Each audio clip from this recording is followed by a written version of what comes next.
파트 5 4단계 진정한 삶, 헌신의 원리.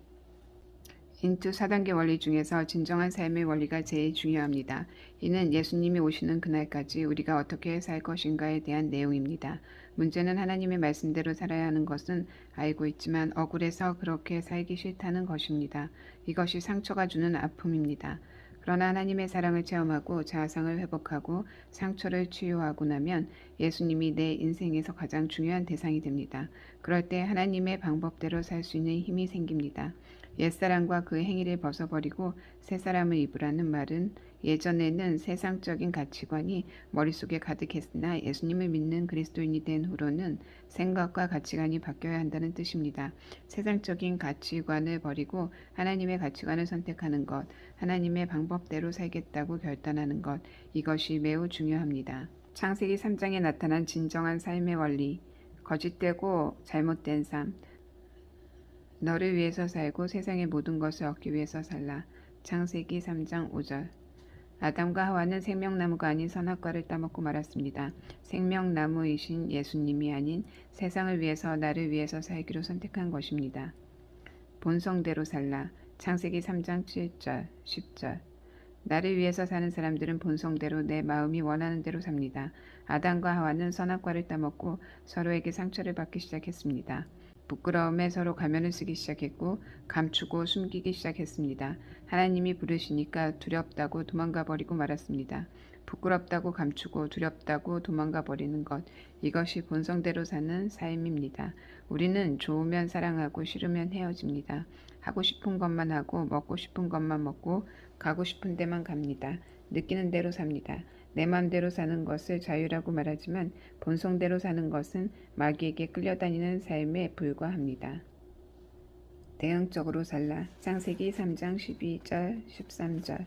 나를 위해서 사는 사람은 대응적으로 삽니다. 아담과 하와는 문제가 터졌을 때 서로에게 책임을 전가시켰습니다. 아담은 하나님과 하와에게, 하와는 뱀에게 자신들의 잘못은 없고 다 남이 문제라고 말합니다. 내 인생은 당신 때문에 이렇게 됐다고 절망하고 자포자기합니다. 어떤 상황이나 문제도 사람들에 의해서 끌려다니는 삶, 이것이 대응적인 삶입니다. 거룩하고 아름다운 삶, 예수 그리스도를 위해서 살라. 하나님의 나라를 위해서 살라. 고린도후서 5장 17절.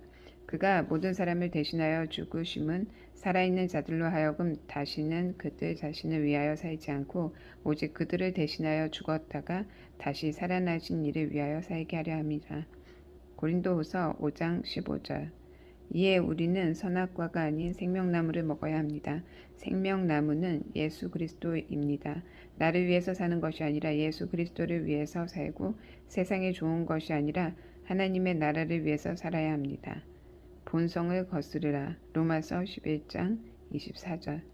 내가 원돌 감람나무에서 찍힘을 받고 본성을 거슬러 좋은 감람나무의 접붙임을 받았으니 원가지인 이 사람들이야 얼마나 더 자기 감람나무의 접붙임을 받으랴. 로마서 11장 24절. 예수 그리스도를 위해서 사는 사람들은 본성을 거스르는 삶을 삽니다. 사랑과 믿음은 감정이 아닙니다. 선택입니다. 생각과 감정이 어떻든 예수님 때문에 올바른 선택을 하기로 결정합니다. 이것이 진정한 승리자의 모습입니다. 본성을 거스르며 사는 사람들은 우울증, 열등감, 분노가 찾아와도 받아들이지 않고 거절하고 쫓아냅니다. 하기 싫어도 가기 싫어도 예수님 때문에 따르기로 결정할 때 놀랍게도 사탄이 항복하고 떠나갑니다. 이것이 진정한 순종의 삶입니다. 주도적으로 살라. 빌립보서 4장 13절. 내게 능력 주시는 자 안에서 내가 모든 것을 할 수 있느니라. 빌립보서 4장 13절. 예수 그리스도를 위해서 살면 불행한 일도 상처도 고통도 다 하나님의 선물이요 축복임을 알기에 어떤 상황에도 불가능에 도전하는 삶을 살게 됩니다.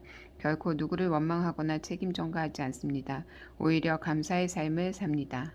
생각을 바꿔라. 감정과 행동이 달라진다. 사탄은 제일 먼저 가롯 유다의 무엇을 공격했습니까? 사탄의 방법은 늘 똑같습니다. 사탄이 공격하는 유일한 곳은 생각입니다.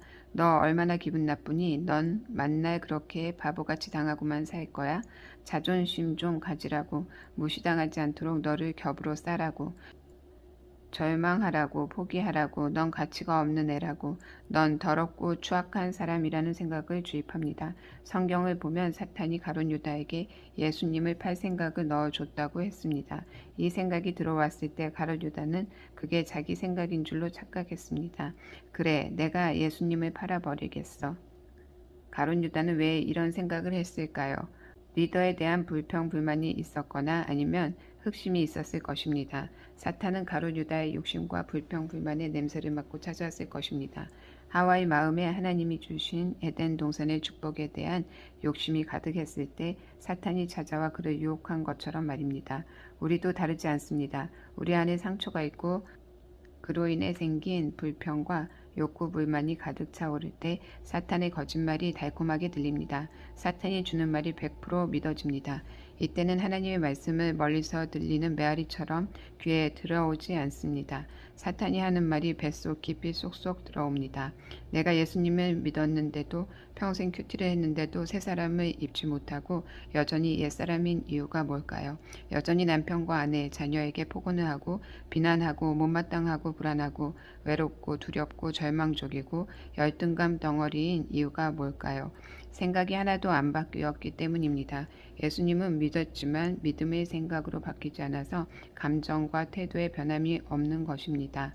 나는 결혼한 지 1년 만에 시할머니, 시할아버지를 모시게 되었습니다. 처음엔 잘 몰랐는데 살다 보니 그분들과 내가 너무 안 맞았습니다. 시할머니는 똑똑한 데다 완벽주의자였고 나는 덜렁대고 살림도 못하고 실수가 많은 사람이었습니다. 당시 내가 이끄는 성경 공부 그룹이 있었습니다.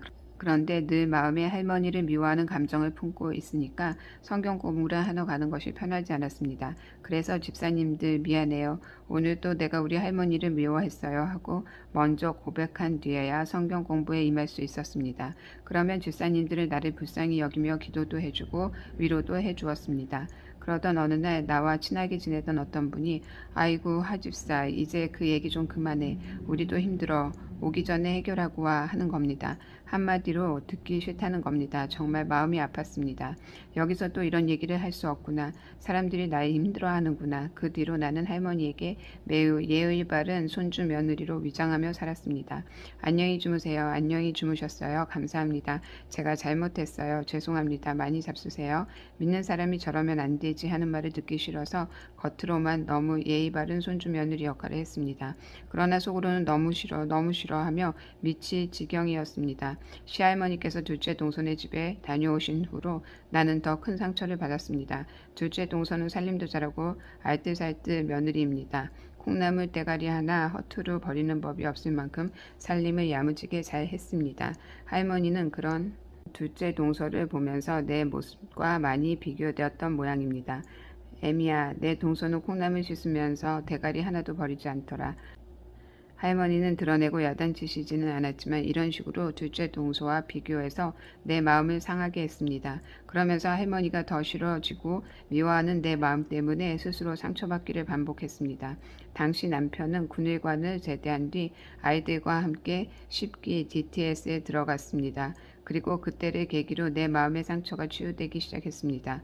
처음에는 하나님께 엎드려 그동안 할머니에게서 받았던 상처를 입을 열어 고백했습니다. 할머니가 싫어요. 같이 살기 힘들어요. 라고 한참을 울며 기도하는데 어느 순간 하나님의 따뜻한 손길이 내 안에 임했고 서서히 나의 잘못이 보이기 시작했습니다. 문제는 할머니가 아니라 내게 있었습니다. 원망과 불평의 기도가 회개의 기도로 바뀌기 시작했고 할머니에 대한 미운 마음이 사라지고 그로 인한 상처가 치유되기 시작했습니다. 이렇게 생각이 바뀌니까 할머니를 친정엄마 대하듯 대하게 되었습니다. 같이 TV도 보고 남편 흉도 보고 위주할 고주할 얘기도 하게 되었습니다. 이렇게 할머니와 친정엄마와 같은 친밀감이 생기니까 할머니한테 아이들을 맡겨놓고 영화 보러 다녀오기도 했습니다. 애미야 나 요즘 내가 참 좋다. 마음이 참 좋구나. 옛날에는 너한테 정남이 떨어졌었다. 어느 날 할머니가 얼굴 가득 인자한 웃음을 머금고 이렇게 말하셨습니다. 어머 그래요? 지금보다 옛날이 훨씬 예의 발랐잖아요. 제가 옛날에는 인사도 잘하고 할머니한테 깍듯하게 했잖아요. 나는 그게 정남이 떨어지더라. 요즘의 내가 훨씬 좋다. 내가 할머니와 친밀해진 결정적 이유는 나에게도 문제가 있다는 생각으로 바뀌었기 때문입니다. 나 자신을 인정하니까 할머니와 훨씬 좋은 관계를 맺을 수 있었던 것입니다. 그러면 어떻게 생각이 바뀌어야 합니까? 성경적인 올바른 가치관을 소개합니다. 하나님이 가장 중요하다. 하나님이 가장 중요하다면 하나님을 선택하라. 결정적인 순간에 돈과 쾌락을 선택하지 않고 세상적인 것이나 자녀를 선택하지 않고 그분을 선택하는 삶이란 어떤 것일까요? 열등감, 자살, 절망감이 아니라 그분을 선택하는 삶은 무엇일까요? 하나님은 하나님의 사람들을 훈련시킬 때 벼랑끝 훈련을 하십니다. 하나님은 우리가 하나님을 사랑하는지 자녀를 사랑하는지 세상을 사랑하는지 테스트하실 때가 있습니다. 이때 이기적이고 교만하고 믿음이 전혀 없는 우리의 본질이 다 드러납니다. 그럼에도 그때 하나님을 선택하는 것이 진정한 믿음입니다. 아브라함도 하나님을 사랑하는지 이삭을 사랑하는지를 테스트 받았습니다. 눈에 넣어도 아프지 않을 이삭을 제물로 바치라고 명령하신 것입니다. 그때 아브라함은 어떤 선택을 했습니까? 아브라함은 보이지 않는 하나님을 보이는 것처럼 믿었고 죽은 자를 살리시는 하나님을 의심하지 않았습니다. 기록된 바 내가 너를 많은 민족의 조상으로 세웠다 하심과 같으니 그가 믿은 바 하나님은 죽은 자를 살리시며 없는 것을 있는 것으로 부르시는 이시니라. 로마서 4장 17절. 아브라함은 그토록 사랑하는 아들이 죽어도 하나님이 다시 살릴 것이라는 믿음이 있었습니다. 이것이 바로 아들보다 하나님을 더 사랑하는 믿음인 것을 아브라함은 우리에게 보여주었습니다. 그만큼 하나님을 신뢰하는 아브라함이었습니다. 결정적인 순간에 아브라함은 이삭을 죽이기 위해 칼을 들었습니다. 100세에 얻은 이삭은 아브라함에게 자기 목숨보다 100배, 1000배 소중한 존재입니다. 그런 아들을 죽이겠다고 아브라함이 칼을 든 것입니다. 하나님의 말씀대로 제물로 바치기 위해서입니다. 믿음은 죽은 이삭과 살아난 이삭을 똑같이 보는 것임을 알 수 있습니다. 이게 진짜 믿음입니다. 이때 하나님께서 늦지도 빠르지도 않은 가장 적절한 때에 나타나셨습니다. 사자가 이르시되 그 아이에게 내 손을 대지 말라. 그에게 아무 일도 하지 말라. 내가 내 아들 내 독자까지도 내게 아끼지 아니하였으니 내가 이제야 내가 하나님을 경외하는 줄을 아노라. 아브라함이 눈을 들어 살펴본즉 한 수양이 뒤에 있는데 뿔이 수풀에 걸려 있는지라. 아브라함이 가서 그 수양을 가져다가 아들을 대신하여 번제로 드렸더라. 창세기 22장 12절에서 13절. 부모인 아브라함의 믿음을 통해 하나님이 이삭에게 내리신 축복은 이루 말할 수 없습니다. 그러나 똑같은 부모인 우리에게는 이런 믿음이 없습니다. 무너진 내 아들이 다니엘처럼 영향력 있는 아들이 될 거라는 믿음이 있습니까? 내 힘으로 내 자녀를 감당할 수 없을 때 하나님께 던질 수 있습니까? 모세의 어머니 요게벳은 아기 모세를 3개월 동안 품에서 기르다가 갈대아 상자에 넣어 나일강에 던졌습니다. 더 이상 내 힘으로 내 자식을 양육할 수 없는 한계 상황에 이르렀을 때 요게벳은 하나님께 자식을 던지기로 결단한 것입니다.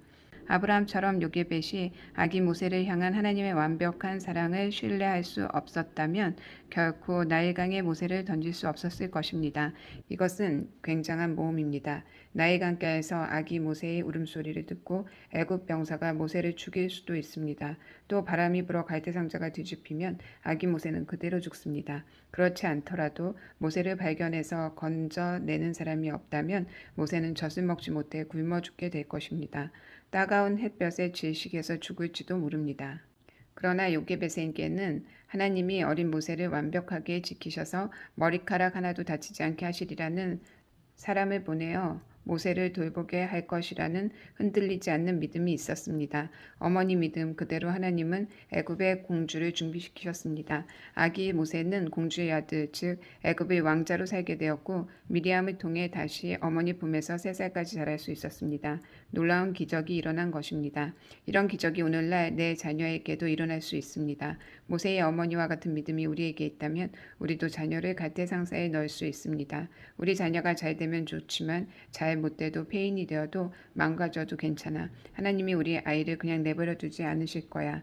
아이를 살리시고 놀랍도록 변화시키실 거야. 난 하나님의 완벽한 사랑을 신뢰해. 그러나 우리는 어떻습니까? 하나님의 능력을 내 능력보다 못한 것으로 무시할 때가 얼마나 많습니까?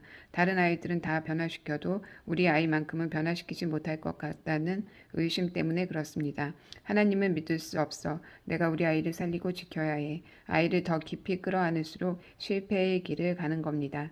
깊이 끌어안은 아이는 고슴도치가 되어 엄마를 찌르고 못 견디게 괴롭힐 것입니다. 내 힘으로 할 수 있는 것은 최선을 다해야 하지만 내 힘으로 할 수 없을 때는 갈대 상자에 넣어 나일강에 띄워놓고 하나님이 살리시고 지키실 거라 믿어야 합니다. 이 믿음의 테스트를 통과할 때 엄청난 하나님의 나라가 임하게 될 것입니다. 하나님께서 동행하시는 놀라운 축복이 우리 가운데 있을 것입니다. 하나님은 하나님의 자녀들에게 특별히 사명자들에게 일을 맡기기 전에 반드시 이 테스트를 하십니다. 나에게 가장 중요한 것을 선택하겠습니까? 하나님을 선택하겠습니까? 많은 사람은 내가 붙잡고 있던 것을 내려놓으면 하나님이 가져가실 줄로 압니다. 그러나 아닙니다. 남편은 선교사가 되기 위해 치과 의사를 내려놓았지만 선교지에서 치과 의사라는 것이 무기로 사용되고 있습니다. 남편이 미국에서 신대원 과정을 밟고 목사 안수를 받은 뒤 온누리 교회로 오게 되었습니다. 당시 큰아이는 대학에 들어갔고 둘째는 11학년, 셋째는 9학년이었습니다. 막내딸만 데리고 한국에 돌아가려니 남은 두 아들을 어떻게 하나 걱정이 되었습니다. 그때 어떤 집사님이 두 아들을 맡아준다고 해서 하나님의 응답인 줄 알고 감사히 여기며 그리로 보냈습니다. 둘째의 겨울방학 때 아이들이 걱정되어 미국에 다니러 갔습니다. 가서 보니 그 집 사정이 복잡해서 우리 아이들이 그 집을 나와야 하는 상황이었습니다. 그런데 당장 집을 구하고 돌봐줄 사람을 구하고 학교를 옮기려니 막막했습니다. 더구나 둘째는 11학년 2학기를 맞이하게 됩니다. 미국에서는 11학년 2학기 때 학교를 옮기는 일이 거의 없습니다. 대학에 가려면 에세이와 선생님의 추천서가 매우 중요하기 때문입니다. 특히 이번에 옮기면 네 번째 전학하게 되는 둘째에게 너무 미안했습니다. 당장 동서남북 어디로 갈 데가 없고 막막하기만 했습니다. 하나님, 이건 아니에요. 더 이상 우리 아이들에게 이런 고통을 주고 싶지 않아요. 한국에 돌아가 청소년 사역을 해야 하는 건 알지만 그건 2년 뒤에 할게요. 이곳으로 돌아와 직장을 얻고 아이들을 돌보게 해주세요. 그러던 어느 날 아들 친구의 엄마한테 연락이 왔습니다. 슬기 엄마, 우리 집 지하 단칸방이 비었어요. 어떤 새댁이 들어온다는데 슬기네가 들어온다면 비워둘게요. 그런데 그곳은 뉴욕 플러싱이었습니다. 한국에서 이민간 1세대가 주로 사는 플러싱은 다운타운으로서 노는 애들과 깡패들이 많아 위험한 곳이었습니다. 나와 살 때는 프린스턴이라는 좋은 동네에 살았는데 위험한 플러싱에 애들만 두고 떠나야 한다니 찹찹하기만 했습니다. 아니 하나님, 플러싱이 뭐예요? 애들만 두고 떠나야 하는 상황에서 플러싱이 뭐예요? 하나님, 전 플러싱에 아이들만 두고 못 떠나겠어요. 제가 우리 아이들을 돌보겠어요. 다시 직장 얻고 집 얻어서 우리 애들 제가 돌볼 거예요. 한국의 일은 2년 뒤로 미룰 거예요.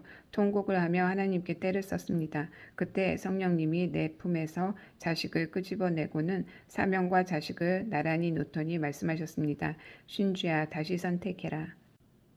그 순간 깨달았습니다. 아이들은 내 생명보다 소중한 대상이긴 하지만 사명은 자식보다 내 목숨보다 더 소중한 것임을 말입니다. 그래서 떨리는 손으로 사명을 내 품에 안고 자식을 그 다음에 두었습니다. 그것은 아이들만 뉴욕 플러싱 지하 단칸방에 보내고 나는 떠나야 한다는 것을 의미했습니다. 그 순간 통곡이 터져 나왔습니다. 정말 많이 울었습니다. 그때 하나님이 내가 슬기, 이삭, 바울, 지은이를 책임져 줄 것이라고 약속해 주셨습니다. 엄마는 한국 가야 해. 사명을 선택했어. 하나님이 너희를 책임져 주신대. 플러싱 지하 단칸방에 아이들을 보내기로 결정한 뒤 나는 아이들을 불러 울면서 상황을 설명했습니다. 그러자 둘째가 엄마 잘했어요. 엄마 아빠가 무슨 능력이 있어서 우리를 책임지시겠어요. 하나님이 책임지신다는 게 맞아요 하는 겁니다. 더구나 둘째는 나머지 한 학기만 마치면 국가에서 주는 내셔널 어너 소사이어티라는 상을 받을 수 있었습니다. 그것을 받으면 대학 입학 시 굉장히 특혜를 누릴 수 있습니다. 그런 걸 포기하려니 너무 마음이 아팠습니다. 둘째 이삭은 그래도 미련을 버리지 못하고 엄마 어쩌면 나한테 주실지도 몰라 했지만 전학 가는 학생에게 그렇게 중요한 상을 줄리 만무했습니다. 나중에 이삭이 그 상을 받지 못하게 되자 몹시 힘들어했습니다. 다음날 우리는 뉴욕으로 이사를 갔습니다. 지하 단칸방에 아이들을 들이는 것도 기가 막힌데 학교를 알아보니 더 기가 막혔습니다. 그 학교가 좋지 않다는 소문이 있었는데 실제로 가보니 한숨이 절로 나왔습니다. 내 눈에는 깡패들, 온통 문제투성이 아이들만 보였습니다. 그렇게 무거운 마음으로 한국으로 돌아오는 비행기에 올랐습니다. 그때 하나님이 주신 말씀이 있습니다. 여호와를 경외하는 자에게는 견고한 의뢰가 있나니 그 자녀에게 피난처가 있으리라. 여호와를 경외하는 것은 생명의 셈이니 사망의 그물에서 벗어나게 하느니라. 잠언 14장 26에서 27절. 하나님, 이 말씀 하나만 붙잡고 살겠습니다. 평생 내 자녀들에게 주시는 이 약속의 말씀 하나를 믿고 살겠습니다. 슬기, 이삭, 바울, 지은이를 갈대 상자에 넣겠습니다. 이제 하나님 손에 드립니다. 책임져 주실 것을 믿습니다. 그렇게 한국으로 돌아오니 공항에서부터 청소년들이 눈에 들어왔습니다. 내가 있어야 할 곳에 온 것입니다. 이후 우리 자녀들에게 어떤 일이 있었을까요? 하나님이 우리 아이들을 어떻게 책임져 주셨을까요? 미국에서는 대학 입학을 위해 에세이를 써야 하는데 둘째 이삭은 하나님을 만난 신앙에 대해 쓰고 싶어 했습니다. 그러나 인본주의가 강한 대학에서 그런 내용은 금기시 되어서 대부분의 아이들은 그런 글을 쓰지 않습니다. 엄마, 나는 아무리 해도 하나님 없이 내 인생을 말할 수가 없어요. 너무 힘들었을 때 아침마다 말씀을 통해서 나에게 새 힘을 주셨잖아요. 아무래도 그냥 간증식으로 에세이를 써야겠어요. 이삭은 고민 끝에 이런 결정을 내렸고 그 결과는 뉴욕 대학교에서도 보스턴 칼리지에서도 장학금이 나왔습니다. 이삭은 합격은 물론 엄청난 장학금 제의까지 받게 된 것입니다. 이삭도 나도 너무 기뻤지만 이해할 수 없었습니다. 하나님에 대한 이삭의 간증이 이뤄낸 쾌거였습니다. 사실 나보다 성적이 좋은 아이들도 이 학교에 떨어졌는데 어떻게 내가 장학금까지 받게 되었는지 이건 기적이야. 이삭은 보스턴 칼리지에 입학하여 4년 내내 1년에 2,000불만 내고 다녔습니다. 큰아들 슬기는 치대에 들어갔고 공부를 안 했던 셋째 바울도 1년에 7,000불의 장학금을 받고 대학에 들어갔습니다. 막내딸 지은이는 대학에 들어갈 때 많지는 않아도 장학금을 받았습니다. 하나님께서 철저히 책임져 주신 것입니다. 감당이 안 될 만큼 은혜를 베푸신 것입니다. 하나님께 맡긴다고 해서 부모의 역할을 하지 않아도 된다는 뜻이 아닙니다. 하나님은 우리가 부모로서 역할을 하지 않으면 책임져 주시지 않습니다. 마땅히 부모로서 책임져야 할 부분이 있습니다. 우리 부부는 자녀의 양육에 있어서 가장 중요하게 생각하는 것이 대화입니다. 서로 간의 대화가 단절될 것 같으면 아무리 멀리 있어도 찾아가서 대화를 나누어 회복시킵니다. 우리 부부는 자녀들이 좋을 때보다 힘들 때 전화하고 대화 나누는 것을 더 좋아합니다. 그래서인지 아이들도 힘들 때면 전화를 합니다. 기쁠 때보다 위기일 때, 고통스러울 때 전화를 합니다. 그러면 우리는 아이들의 힘든 사정을 끝까지 듣고 방향을 제시하기도 하며 함께 기도합니다. 엄마는 간식과 밥을 잘 챙겨주고 아이가 믿어지지 않아도 믿어주어야 합니다. 이것이 엄마가 해야 할 가장 큰 역할입니다. 아이는 부모가 믿어주고 지지해줄 때 천군만마보다 더 큰 힘을 얻습니다. 이 힘은 절망스러운 상황에서도 벌떡 일어나게 합니다. 자녀들이 잘 나갈 때 건강할 때는 훈계로 가르쳐야 하지만 무너지고 힘들 때는 받아주고 안아주어야 합니다. 힘든 상황을 헤쳐나갈 방법과 지혜는 하나님께 맡기십시오. 자녀가 곤두박질 쳐도 회복되리라 믿고 잔소리하지 말고 기다려 주십시오. 실패해도 격려해주고 괜찮다고 말해 주십시오. 곤두박질 치고 실패한 자녀가 부모인 당신보다 더 많이 고민하고 있고 괴로워하고 있기 때문입니다. 그럴 때 우리 아이들은 위대한 사도 바울처럼 베드로처럼 변화될 것입니다. 생명에 이르는 근심을 하라. 근심이 다 나쁜 것은 아닙니다. 사망에 이르는 근심도 있지만 생명에 이르는 근심도 있기 때문입니다. 하나님의 뜻대로 하는 근심은 후회할 것이 없는 구원에 이르게 하는 회개를 이루는 것이요 세상 근심은 사망을 이루는 것이니라. 고린도후서 7장 10절. 고민한다는 것은 관심과 애정이 있다는 것입니다. 예수님은 예루살렘을 바라보며 슬퍼하셨고 눈물 흘리셨습니다. 사랑하기 때문입니다. 모세와 사도 바울도 동족에 대한 애타는 근심이 있었습니다. 사랑하기 때문입니다. 고 하영주 목사님에게 철학과 문학의 문을 열어주었던 큰오빠 하영산 목사님은 복음에 대해 성경에 대해 무엇을 질문해도 한 권의 책이 나올 만큼 깊이 있고 섬세한 내용의 말씀을 해주십니다. 그만큼 연구하고 고민했다는 것입니다. 하영주 목사님은 살아생전에 이런 말씀을 하신 적이 있었습니다. 사람들은 내 안에서 어떻게 그렇게 끊임없이 아이디어가 나오냐고 물어봅니다. 한평생 한 가지 고민만 했습니다. 교회에 대해서입니다. 하나님, 어떻게 하면 이 땅에 초대교회와 같은 교회를 세울 수 있을까요? 오로지 전 그 생각만 합니다. 간암으로 신장투석하며 누워 계실 때도 하 목사님은 교회에 관한 얘기만 나누면 하 목사님은 교회에 관한 얘기만 나오면 눈이 반짝이셨습니다. 힘든 몸으로 빙그레 웃으면서 교회에 대해 이야기하시는데 어쩜 그리도 끝없이 쏟아져 나오는지 들려주시는 비전과 아이디어들로 시간 가는 줄 몰랐습니다. 그렇습니다. 하나님을 향해서 끊임없이 고민했기 때문에 끊임없는 아이디어가 솟아났고 끊임없이 도전을 하셨던 것입니다. 하 스테반 선교사님은 언제나 예배에 대해서 경배와 찬양에 대해서 이야기합니다. 2013년 5월 독일에서 경배와 찬양이 시작되었습니다. 현재 놀라운 일들이 독일과 유럽에 일어나고 있습니다. 80년, 90년대에 한국에서 일어났던 경배와 찬양의 영향력으로 한국교회 예배가 달라졌다고 믿습니다. 지금 그 놀라운 예배의 능력이 경배와 찬양을 통해 다시금 유럽에서 일어나고 있습니다. 이를 위해 강력한 중보가 필요하다고 생각됩니다. 함께 싸워주어야 합니다. 경배와 찬양이 일으키고 있는 만원 후원에 한국교회가 참여해 주기를 바라는 마음입니다. 저희 부부는 언제나 다음 세대 아이를 이야기합니다. 저희 부부의 고민은 다음 세대 아이들입니다. 이 아이들을 어떻게 살릴 수 있을까? 오직 그 한 가지 고민만 합니다. 비전은 반드시 고민과 근심을 동반합니다. 그러면 하나님께서 지혜를 후히 주십니다. 그래서 도전할 수 있습니다. 요즘 마지막 때 각 분야에 하나님께서 하나님을 경외하는 수많은 사람들을 일으키고 계십니다. 그들은 한 가지 이야기만 합니다. 하나님의 나라의 생명에 관한 것입니다. 그리고 네트워크를 이루어 연합운동을 일으키고 있습니다. 꿈이 있는 미래, 4-14 운동, 미디어, 군대, 연예인, 예배 등 곳곳에서 하나님 나라의 물결이 일어나고 있습니다. 나를 버리고 기득권을 버리면 하나님의 나라가 놀랍게 일어날 것입니다. 무엇을 먹을까, 무엇을 마실까, 무엇을 입을까. 마태복음 6장 31절. 이것은 중요하지만 고민의 대상이 될 만큼은 아닙니다. 그런즉 너희는 먼저 그의 나라와 그의 의를 구하라. 그리하면 이 모든 것을 너희에게 더하시리라. 마태복음 6장 33절. 하나님의 나라를 구하는 자에게 주시는 하나님의 축복은 정말 놀랍습니다. 어떻게 하면 내가 가르치는 아이들을 살릴 수 있을까? 어떻게 하면 부흥이 일어날까 하는 근심이 교회 안에서 학교 안에서 일어나기 시작할 때 하나님의 놀라운 응답으로 교사들의 삶이 달라지고 기적이 일어날 것이라고 믿습니다. 우리도 부흥의 주역이 될 수 있습니다. 단지 우리가 하나님께 묻지 않았을 뿐입니다. 하나님이 대답해 주실 리 없다는 믿음 때문에 여쭈어 보지도 않은 것입니다. 하나님께 물어보십시오. 하나님이 가르쳐 주실 것입니다. 그런데 한번 여쭤보는데 안 가르쳐 주셨다고 쉽게 포기하면 안 됩니다. 가르쳐 주실 때까지 끊임없이 하나님을 바라보고 물어보아야 합니다. 하나님은 반드시 가르쳐 주실 것입니다. 전적으로 하나님을 의지하라.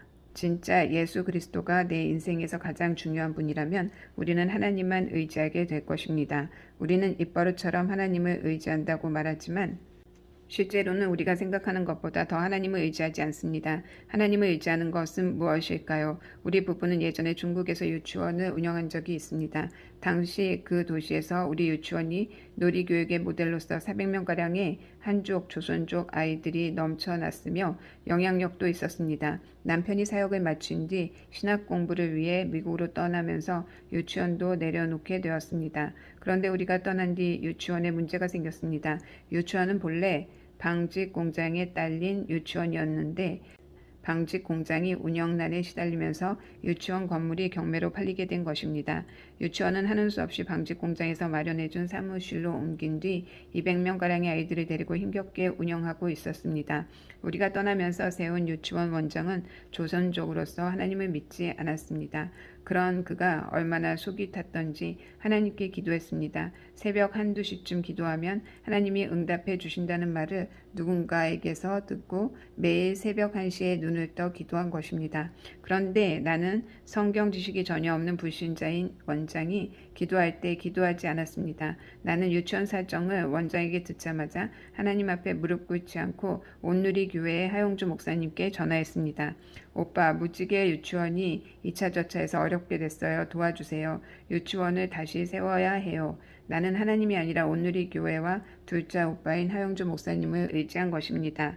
하 목사님이 얼마나 드냐고 묻자 몬테소리로 다시 할 거니까 교구도 사야 하고 한 3억 들 것 같아요 라고 말했습니다. 그러자 하 목사님은 알았다 하셨습니다. 나는 이제 하 목사님이 해결해 주시겠지 해서 안심하고 기도하지 않았습니다. 기도할 필요를 못 느꼈던 것입니다.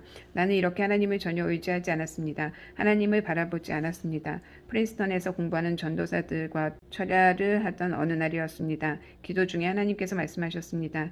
여호와께서 이와 같이 말씀하시니라. 무릇 사람을 믿으며 육신으로 그의 힘을 삼고 마음이 여호와에게서 떠난 그 사람은 저주를 받을 것이라.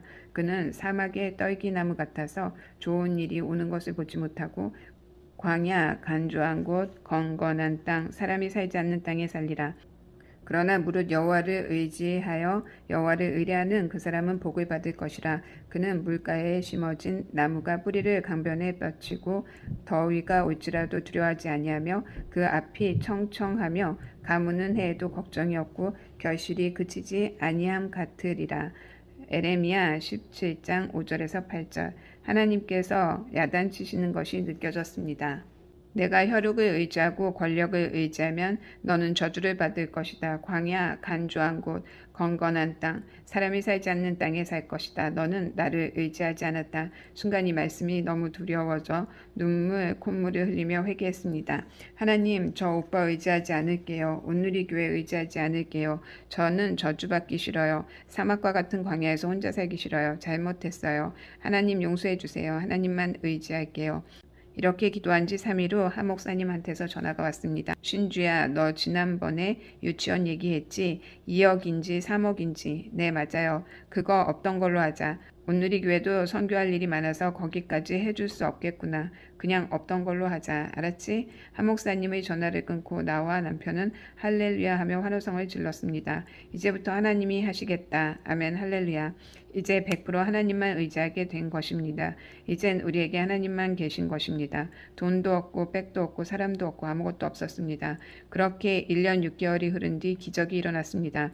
우리는 1층에 아파트 9채를 모두 샀습니다. 우리는 아파트 9채를 전부 터서 너무나 멋진 유치원을 세울 수 있었습니다. 이름은 무지개 영어 몬테소리 유치원으로 정했습니다.